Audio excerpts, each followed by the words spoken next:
First, I want to point out something to you if you're feeling stuck in your Spanish studies. It's the Dinosaur model of language learning invented by someone on the internet, whoever it was, genius. It's amazingly accurate. So you see on the x-axis, we have the amount of time spent studying, and on the y-axis, the number of new words learned.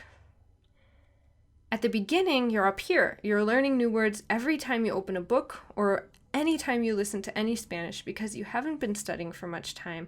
So literally everything is new and you're learning a bunch and you feel like you're learning a lot. As time goes on, though, you start to feel like you're learning less and less, and this is where you can get into this kind of like intermediate plateau area.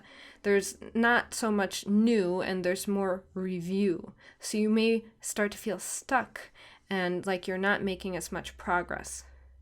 Then once you get to the advanced level, you may feel like you're hardly learning at all. And this is because as you study for more time, as you get better and better understanding and using Spanish, you shouldn't always be focusing on learning more and more and more new words, not really focusing on the range, but focus on the depth. And that's what I want to teach you today. Beginners focus on the range of vocabulary, which is important and necessary. I'm not saying that it's not important nor necessary. You cannot skip this part. This is the beginner stage. You have to establish a basic level of vocabulary.